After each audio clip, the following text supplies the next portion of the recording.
ನಮಸ್ಕಾರ. ರಾಷ್ಟ್ರಕ್ರಾಂತಿ ನ್ಯೂಸ್ಗೆ ಸ್ವಾಗತ.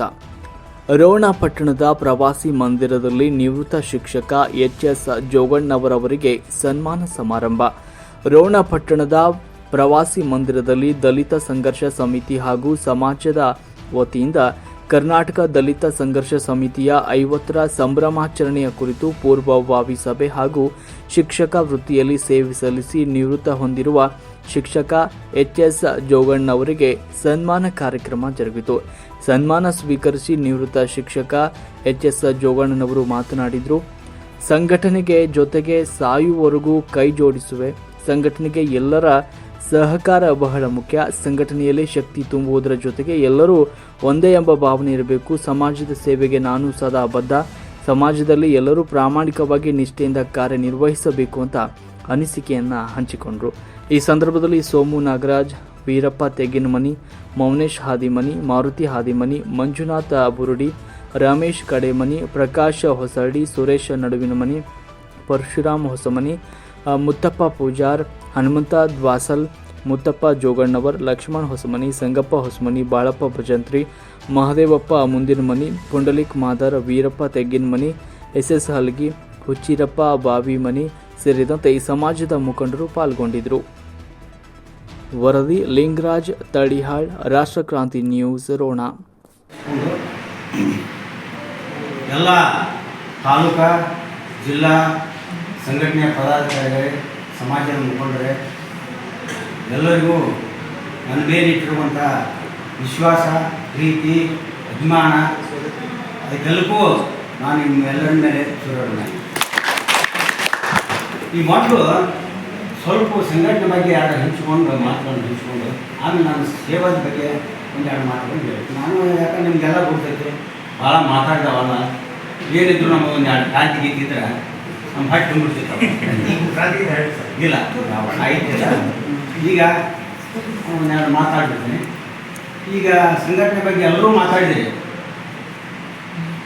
ಎಲ್ಲರೂ ಬಾಯಾಗ ಜೋಡ್ಸರೆ ಇಲ್ಲ, ಆ ಜೋಡ್ಸರನೇ ಇಲ್ಲ.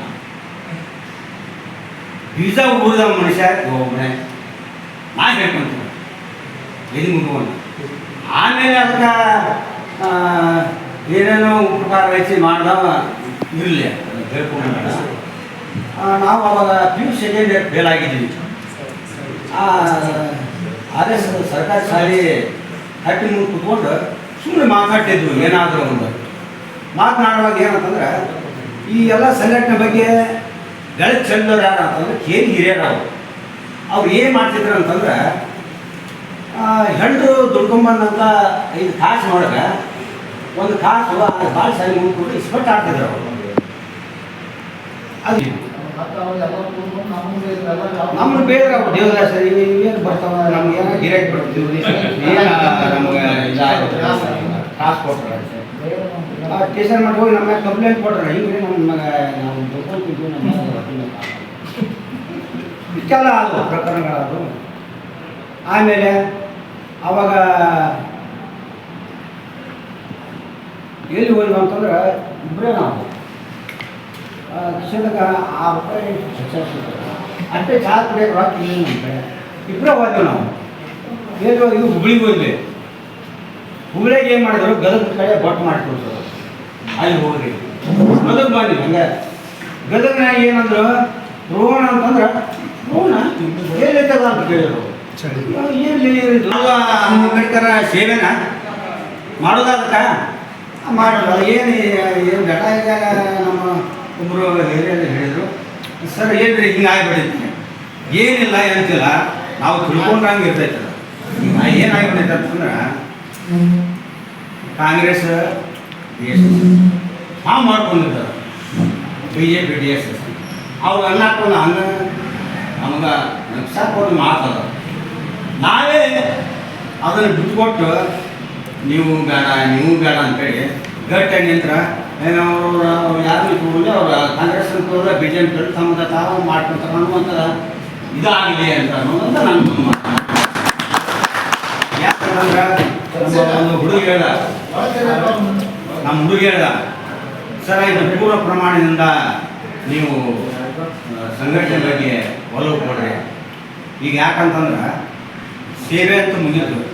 ಮೂಲಕ ಮಾರ್ಗದರ್ಶನ ಕೊಟ್ಟು ಇಲ್ಲಿ ಮಠ ನಮ್ಮನ್ನು ತಂದಿದ್ದಾರೆ. ಅದಕ್ಕೆ ಅವರ ನಿವೃತ್ತಿ ಜೀವನ ಆಯುಷ್ಯ ಆರೋಗ್ಯ ಸಂಪತ್ತು ಅವ್ರ ಕುಟುಂಬಕ್ಕೆ ಅವ್ರಿಗೂ ಕೂಡ ದಯಪಾಲಿಸಿ ಅಂತೇಳಿ ಏನು ಸಂಘಟನೆ ಮೂಲಕ ನಮಗೆ ಮಾತಾಡಲಿಕ್ಕೆ ಅವಕಾಶ ಮಾಡಿಕೊಟ್ಟಿದ್ದೀರಿ. ತಮ್ಮೆಲ್ಲರಿಗೂ ವಂದಿಸಿ ನನ್ನ ಮಾತು ಮುಗಿಸ್ತೇನೆ. ಬುದ್ಧಿಯನ್ನ ಹೇಳಿದರು. ಆಮೇಲೆ ಜೋಗಣ್ಣ ಸರ್ ಬಗ್ಗೆ ನಾ ಇನ್ನೊಂದು ನೇರವಾಗಿ ಅವ್ರು ಮಾತಾಡೋದು ನೇರ ನಡೆ ದೃಷ್ಟಿ ಉಳ್ಳವರು ಅದೊಂದು ಉದಾಹರಣೆ ಅಂತ ಹೇಳ್ತೇನೆ. ನಮಗೆ ಗಡಕ್ ಒಂದು ರಾಜಕೀಯ ಫಂಕ್ಷನ್ ಕರ್ಕೊಂಡು ಹೋಗಿದ್ದಾರೆ. ಅವ್ರು ಕುಮಾರಸ್ವಾಮಿ ಗಡಕ್ ಬಂದಿದ್ದಾರೆ. ಅವಾಗ ಅವರು ಆ ರಾಜಕೀಯ ಥರನೇ ಇದೆ, ರಾಜಕೀಯವಾಗಿ ಬಂದಿದ್ದಿಲ್ಲ ಅವರು. ನಮ್ಗೆ ಅಲ್ಲಿ ಏನು ಮಾಡಿಬಿಟ್ರು ಅಂದ್ರೆ ಈಗೆಲ್ಲ ಕಾಮನ್ ಈಗೆಲ್ಲ ಸುಧಾರಿಸ್ರಿಗೆ ಹೆಂಗೆ ಕರ್ಕೊಂಡ್ರಿದ್ರೆ ಹಂಗೆ ಕರ್ಕೊಂಡಾಗಿ ಬರ್ತಾರೆ. ಅವಾಗ ಏನು ಮಾಡಿಬಿಟ್ರು ನಮ್ಗೆ ಕರ್ಕೊಂಡು ಹೋದ್ರೆ 15-20 ಆಗ ಗಾಡಿ ಹಾಕೊಂಡು ಹಾಕಿಬಿಟ್ವಿ. ಅಲ್ಲಿ ಹೋಗಿ ಕರ್ಕೊಂಡು ಹೋದ್ರೆ ಸ್ವಲ್ಪ ಸನಿಯಕ್ಕಿಲ್ಲ, ನಮ್ಗೆ ಒಳ್ಳೆ ಬರೋಕೆ ಗಾಡಿ ಸಹಿತ ಇಲ್ಲ, ಆ ಲೆಕ್ಕಕ್ಕೆ ಮಾಡಿಬಿಟ್ರು. ಅವಾಗ ಅವರು ಚಾ ಇಲ್ಲ ಊಟ ಇಲ್ಲ ಏನೂ ಇಲ್ಲ, ಅವಾಗೆಲ್ಲ ಪ್ರಾಬ್ಲಮ್ ಗೊತ್ತಿಲ್ಲ. ಅವಾಗ ಅವ್ರನ್ನ ಸರ್ ಕರೆಸಿದ್ರು ಒಬ್ರು ಯಾರೋ, ನಮ್ಗೆ ಅವ್ರ ನಂಬರ್ ಇದ್ದಿಲ್ಲ, ಅವಾಗ ಫೋನ್ ಇದ್ದಿದ್ದಿಲ್ಲ ಬಿಡ್ರಿ. ಸರ್ ಬಂದರು. ಬಂದಾಗ ಅವ್ರು ಹೇಳಿದ್ರು ಇಲ್ರಿ ಅಷ್ಟೊಂದಿಲ್ಲ ಎಲ್ಲಿ ಅವ್ರು ಅವ್ರನ್ನ ಹದಿನೆಂಟದಾಗ ಬಾಸು ಇದ್ದ ಒಬ್ಬ ಮುಖಂಡ ಕಾತ ಸರ್ ಕೊಟ್ಟು ಕಳಿಸ್ರಿ ಒಬ್ಬರಿಗೆ ಅಂತೇಳಿ ಅವ್ರು ಕೈ ಕೊಟ್ಟರು. ನನಗೆ ಪಕ್ಕ ನೆನಪೈತಿದ್ರೆ 100% ಸ್ಟೋರಿ. ಈಗ ಅವ್ರು ನೇರವಾಗಿ ಮಾತಾಡ್ತಾರೆ. ಕುಮಾರಸ್ವಾಮಿ ಇರಲಿ ಎಲ್ಲೊಬ್ಬರು ಇರಲಿ ನೇರವಾಗಿ ಮಾತಾಡ್ತಾರೆ. ಆಮೇಲೆ ಇವು ಸಂಘಟನೆಗಳು ನೀವೆಲ್ಲ ಸಾಕಷ್ಟು ನೋಡಿ ಖುಷಿ ಕೊಡುವಂಥದ್ದಲ್ಲ, ಸನ್ಮಾನ ಆಯ್ತು ನನಗಂತ ಹೇಳಿ. ಯಾಕಂದ್ರೆ ಅವ್ರಿಗೆ ಇನ್ನೂ ಜವಾಬ್ದಾರಿಗಳು ಹೆಚ್ಚಾದವು. ಯಾಕಂದ್ರೆ ಇಷ್ಟು ದಿವಸ ಅವರು ಸರ್ಕಾರಿ ನೌಕರನಾಗಿದ್ರು, ಏನೋ ಬಿಡುವಿನ ಟೈಮ್ನಾಗ ಬಂದು ಸಮಾಜದ ಕೆಲಸಗಳನ್ನ ಮಾಡ್ತಿದ್ರು. ಸರ್ ನನಗೆ ಹಿಂಗೆ ಅನ್ಯಾಯ ಆಗಿದ್ರು ಪಟ್ನ ಪೀರಿಯಡ್ ಮುಗಿಸ್ಕೊಂಡು ಬಂದು ಬಾಯಿ ತಪ್ಪ ಬಂದು ಅರ್ಧ ತಾಸನಾಗ ಒಂದು ತಾಸನಾಗ ಬಂದು ಅಂತ ಬಂದು ಹೆಲ್ಪ್ ಮಾಡ್ತಿದ್ರು. ಬಟ್ ಈಗ ಇವ್ರು ಹಂಗಲ್ಲ. ಈಗ ಅವ್ರು ನಾನೊಂದು ಏನು ಅವ್ರ ಜವಾಬ್ದಾರಿನ ವಹಿಸಿದ್ನ ತಿಳ್ಕೊಳ್ಬೇಕಾದ್ರೆ ಅವ್ರು ಏನಪ್ಪ ಇವ್ರು ಹಿಂಗೆ ಮಾತಾಡ್ತಾನಲ್ಲ ಅಂತೇಳಿ ಅವ್ರಿಗೇನು ಜವಾಬ್ದಾರಿ ಹೆಚ್ಚಾದ್ರು. ಈಗ ಅವರು 24/7 ಈಗ ಅವರು ದಲಿತ ಸಮಾಜದ ಸೇವೆಗಾಗಿ ಮೀಸಲಿಡ್ಬೇಕಿಲ್ಲ ಅವರು. ಯಾಕೆ ಇಂಟ್ರೆಸ್ಟ್ ಮಾಡ್ಯಾರ ಸಾಕಷ್ಟು ಮಾಡ್ಯಾರ. ನನಗೆ ಹೆಚ್ಚಿಗೆ ನೀವು ಅನ್ಸ್ಕೊಂಡ್ಬಿಟ್ರೆ ಅನಿಸಿಕೆಗಳನ್ನ ಅದಕ್ಕೆ ನಾನು ಎದ್ದು ಬಂದೆ. ನನಗೂ ಒಂದು ಎಲ್ಲ ಅನಿಸಿಕೆಗಳನ್ನ ಹೇಳ್ಬೇಕಂತೇಳಿ ಈ ಜವಾಬ್ದಾರಿ ಈ ಒಂದು ಸನ್ಮಾನದಿಂದ ಅವ್ರ ಜವಾಬ್ದಾರಿಗಳು ಹೆಚ್ಚಾದವು. ಇನ್ನು ಏನಕ್ಕಾದ್ರೂ ಬರಬೇಕು ಅನ್ನುವಂಥದ್ದು. ಇನ್ನೂ ಹೆಚ್ಚು ಸಂಘಟನೆ ಒಳಗೆ ಆ ಭಗವಂತ ಅವರಿಗೆ ಇನ್ನೂ ಹೆಚ್ಚು ಸಂಘಟನೆಗಳಲ್ಲಾಗಲಿ ಅಥವಾ ಸಮಾಜದ ಏನು ಅನ್ಯಾಯ ಆದಲ್ಲೇ ನ್ಯಾಯ ದೊರಕಿಸ್ಕೊಡುವಂಥ ಶಕ್ತಿಯನ್ನು ಆ ಭಗವಂತ ನೀಡಲಿ ಅಂತ ಕೇಳಿಕೊಂಡು ನಾ ಏನಾರು ತಪ್ಪು ಮಾತಾಡಿದ್ದಂದ್ರೆ ದಯವಿಟ್ಟು ಈ ಸಭೆ ನನ್ನ ಕ್ಷಮಿಸಿ ಅಂತ ಹೇಳ್ತಾ ನಾನು ಈ ಒಂದೆರಡು ನನ್ನ ಅನಿಸಿಕೆಗಳನ್ನ ವ್ಯಕ್ತಪಡಿಸೋಕೆ ಅನುಕೂಲ ಮಾಡಿಲ್ಲ ಅಂತ ಈ ನನ್ನ ಎಲ್ಲ ಸಮುದಾಯದ ಸಮಾಜ ಮುಖಂಡರಲ್ಲಿ ಬೇಡಿಕೊಳ್ತಾ ನಾನು ಮತ್ತೊಮ್ಮೆ ತಮ್ಮೆಲ್ಲ ಎರಡು ಸೇರಿದ ಒಂದು ಸರ್ಕಾರ ತೆಗಿಬೋದು, ಸರ್ಕಾರ ಸ್ಥಾಪನೆ ಮಾಡ್ಬೋದು ಅಂತ ಒಂದು ಶಕ್ತಿ ರೈತ ಸಂಘಕ್ಕೆ ದಲಿತ ಸಂಘಟನೆಗೆ ಇರುತ್ತೆ. ಅದನ್ನ ನೆನೆಸಿಕೊಂಡ್ರೆ ಇವತ್ತು ನಮ್ಗೆ ನಾವು DSSನವರು ಅಥವಾ ದಲಿತ ಸಂಘಟನೆಗಳು ಅಂತ ಹೇಳ್ಕೊಳಕ್ಕೆ ನಮ್ಗೆ ಸ್ವಲ್ಪ ಈಗ ಯಾಕೋ ಮುಜುಗರ ಆಗುತ್ತೆ. ಈ ಸದ್ಯಕ್ಕೆ ಭಾಳ ಮುಜುಗರ ಆಗುತ್ತೆ. ನಾವು ಏನೋ ಬೇರೆ ಹೇಳುವಂಥ ಪರಿಸ್ಥಿತಿ ನಮಗೆ ಬಂದ್ಬಿಟ್ಟೈತೆ. ಅವಾಗ ನಾವು DSSನವ್ರು ಅಂತಂದ್ರೆ ಭಾಳ ಹೆಮ್ಮೆ ಹೇಳ್ಕೊಳಕ್ಕೆ. ಏನು ದೇವೇಗೌಡರು ಮುಖ್ಯಮಂತ್ರಿ ಇದ್ದಾಗ ಬಿಟ್ಟಿಲ್ ಅಂತ ನಾಯಕನ ಮಗ ಅಂಬೇಡ್ಕರ್ ಒಂದು ಸ್ಟ್ಯಾಚ್ಯೂ ಇದೆ ಒಂದು ಇದನ್ನು ಸುರಿದಾಗ ದಲಿತ ಸಂಘರ್ಷ ಸಮಿತಿ ರಾಜೀನಾಮೆ ನಾಳೆ ಕೊಡಲಿಲ್ಲ ಅಂತಂದ್ರೆ ನಾಳೆ ಬೀದಿಗೆ ಒಂದು ಸ್ಟೇಟ್ಮೆಂಟ್ ಕೊಟ್ಟಂದ್ರೆ ಬಿಟ್ಟಿಲ್ಲ ಅಂತ ನಾಯಕರು ರಾಜೀನಾಮೆ ಇನ್ನೂ ಹೋರಾಟ ಪ್ರಾರಂಭ ಆಗಿಲ್ಲ. ಇವರು ರಾಜೀನಾಮೆ ಕೊಡಲಿಲ್ಲ ಅಂತಂದ್ರೆ ಅವ್ರು ತಗೋಲಿಲ್ಲ ಅಂತಂದ್ರೆ ನಾಳೆ ಬೀದಿಗೆ ಅಂತಂದ್ರೆ ರಾಜೀನಾಮೆ ಕೊಟ್ಟರು ಅವರು. ಅಂಥ ಒಂದು ಶಕ್ತಿ ಇತ್ತು, ಬಲ ಇತ್ತು. ಅಂಥ ಸಂಘಟನೆ ಹೋಗಿ ಇವತ್ತಿನ ದಿವಸ ಈ ಮಟ್ಟಕ್ಕೆ ಬಂದೈತಪ್ಪ ಅಂತಂದ್ರೆ ಅದು ನಮ್ಮದೇ ತಪ್ಪು ಅನಿಸ್ತದೆ. ನಮ್ಮ ನಾಯಕರುಗಳು ತಪ್ಪು, ಏನು ದಲಿತ ನಾಯಕರು ಅಂತ ಹೇಳ್ಕೊಡ್ತಲ್ಲ ಅವರ ತಪ್ಪು. ಅದಕ್ಕೆ ಈಗ ಎಲ್ಲರೂ ದಲಿತ ಸಂಘಟನೆ ವಿಭಾಗ ಆಗ್ತದೆ. ವಿಭಾಗ ಆಯ್ತು ಅಂತಂದ್ರೆ ಇದು ಜಾತಿ ಒಂದು ಸಂಘಟನೆ DSS ಆಗ್ತದೆ. ಆ ವಾದ ಈ ವಾದ ಏನು ವಾದಗಳ ಭೀಮವಾದ ಅಂಬೇಡ್ಕರ್ ವಾದ ಎಲ್ಲ ಏನಾಗ್ತವೆ ಅಂತಂದ್ರೆ ಚಿತ್ರರಾಗಿ 5-6 ಸಂಘಟನೆಗಳಾಗಿ ಇವತ್ತಿನ ದಿವಸ ಬೆಲೆ ಇಲ್ಲದಂತಾಗಿ ನಾವು ಎಲ್ಲೇ ಹೋದ್ರೆ ನಾವು DSSನವ್ರು ಅಂತಂದ್ರೆ ಯಾವ ಬಣದವ್ರು ಅಂತ ಕೇಳ್ತಾರೆ ಮೊದಲು, ಯಾವ ಬಣದವ್ರು ಅಂತ ಕೇಳ್ತಾರೆ ಮೊದಲು. ಈಗ ಜಾತಿಗೂ ಒಂದಾಗೈತಿ, ರಾಜಕೀಯ ಪಕ್ಷಕ್ಕೂ ಒಂದಾಗೈತಿ ಸಂಘಟನೆ. ದಲಿತ ಸಂಘರ್ಷ ಸಮಿತಿ ಕಾಂಗ್ರೆಸ್ಗೂ ಒಂದು ಅವ್ರು ಬೆನ್ನೆಲುಬಾಗಿ ನಿಲ್ತಾರೆ, BJPಗೂ ಒಂದು ಬೆನ್ನೆಲುಬಾಗಿ ನಿಲ್ತಾರೆ. ಅದಕ್ಕೆ ಈ ಥರ ಸಂಘಟನೆ ಆಗಿದ್ದು ಭಾಳ ನಮ್ಗೆ ನೋವಾಗಿರ್ತದೆ. ಅದಕ್ಕೆ ಇದನ್ನ ಒಂದೇ ವೇದಿಕೆಗೆ ತರಬೇಕು ಅಂತೇಳಿ ಪ್ರಯತ್ನ ನಡೆದಿತ್ತು 1 ವರ್ಷ 2 ವರ್ಷದಿಂದ. ಒಂದೇ ವೇದಿಕೆಗೆ ತರಬೇಕು.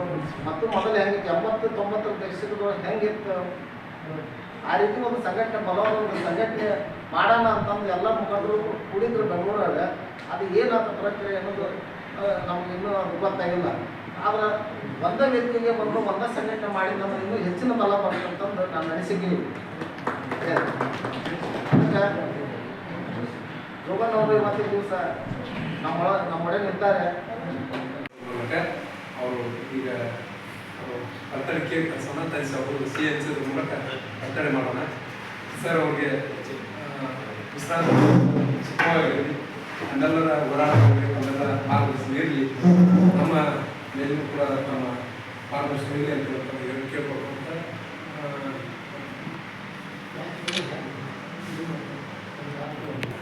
ಪಾಳಪಲು ಸರ್ ಉದ್ದೇಶಿಸಿ ಮಾತಾಡ್ತಾರೆ.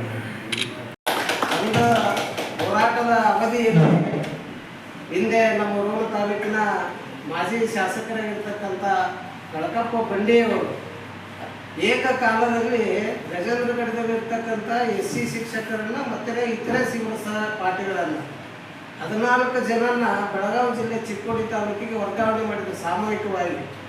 ಅಂದರೆ ದಲಿತ ಒಬ್ಬ ಸರ್ಕಾರಿ ನೌಕರಸ್ಥನಾಗಿ ಸಮಾಜದ ಚಟುವಟಿಕೆಗಳಲ್ಲಿ ಹೋರಾಟಗಳಲ್ಲಿ ಭಾಗಿಯಾಗ್ತಾನ, ಸಮಾಜವನ್ನು ಒಂದುಗೂಡಿಸಿ ಇದನ್ನು ಮಾಡೋದ್ರಿಂದ ನಮ್ಗೆ ಏನಾದರೂ ಧಕ್ಕೆ ಆಗುತ್ತಲ್ಲ ಅನ್ನುವಂಥ ಒಂದೇ ಕಾರಣ ಇಟ್ಕೊಂಡು 14 ಮಂದಿ ಶಿಕ್ಷಕರನ್ನ ಏಕಕಾಲಕ್ಕೆ ವರ್ಗಾವಣೆ ಮಾಡಿದ್ರು. ವರ್ಗಾವಣೆ ಆದಾಗ 14 ಜನ ಸೇರಿ ಟೀಚರ್ಸ್ ಬ್ಯಾಂಕಿಗೆ ಬಂದ್ರೆ ಅವಾಗ ನಮ್ಮನ್ನು ಕರೆದು ಸರ್ ಎಲ್ಲ ಸಮಿತಿಯವ್ರನ್ನ ಕರೆದಿಂದ ಬೆಳೆತನ ಬರೀ ಪತ್ರ ಮಾಡೋದು, ಪ್ಯಾಕ್ಸ್ ಮಾಡೋದು, ಪತ್ರ ಮಾಡೋದು, ಪ್ಯಾಕ್ಸ್ ಮಾಡೋದು. ಆಗಿನ ಶಿಕ್ಷಣ ಸಚಿವರು ಬಸವರಾಜ್ ಹೊರಟ್ಟಿ ಅವರಿದ್ರು. 24 ತಾಸಿನೊಳಗೆ ಆರ್ಡರ್ ಕ್ಯಾನ್ಸಲ್ ಆಗಲೇ ಹೋದ್ರೆ ಶಿಕ್ಷಣ ಇಲಾಖೆಯನ್ನು DA ಮುದ್ರೆ ಹಾಕುವುದರ ಮೂಲಕ ಚಳವಳಿ ಮಾಡ್ತೇವಂತ ಕಟ್ಟುನಿಟ್ಟವಾಗಿ ಕ್ರೂರವಾಗಿರ್ತಕ್ಕಂಥ ಪದಗಳನ್ನು ಬಳಸಿ ಸರ್ಕಾರಕ್ಕೆ ಮತ್ತು ಆ ಶಿಕ್ಷಣ ಸಚಿವರಿಗೆ ಮನವಿಯನ್ನು ಕೂಡ ಸಲ್ಲಿಸಿದ್ವಿ. 24 ಗಂಟೆ ಬೆಳಗಿನ 7 ಗಂಟೆಗೆ ಇವರು ಆರ್ಡರ್ ಕ್ಯಾನ್ಸಲ್ ಆದವು.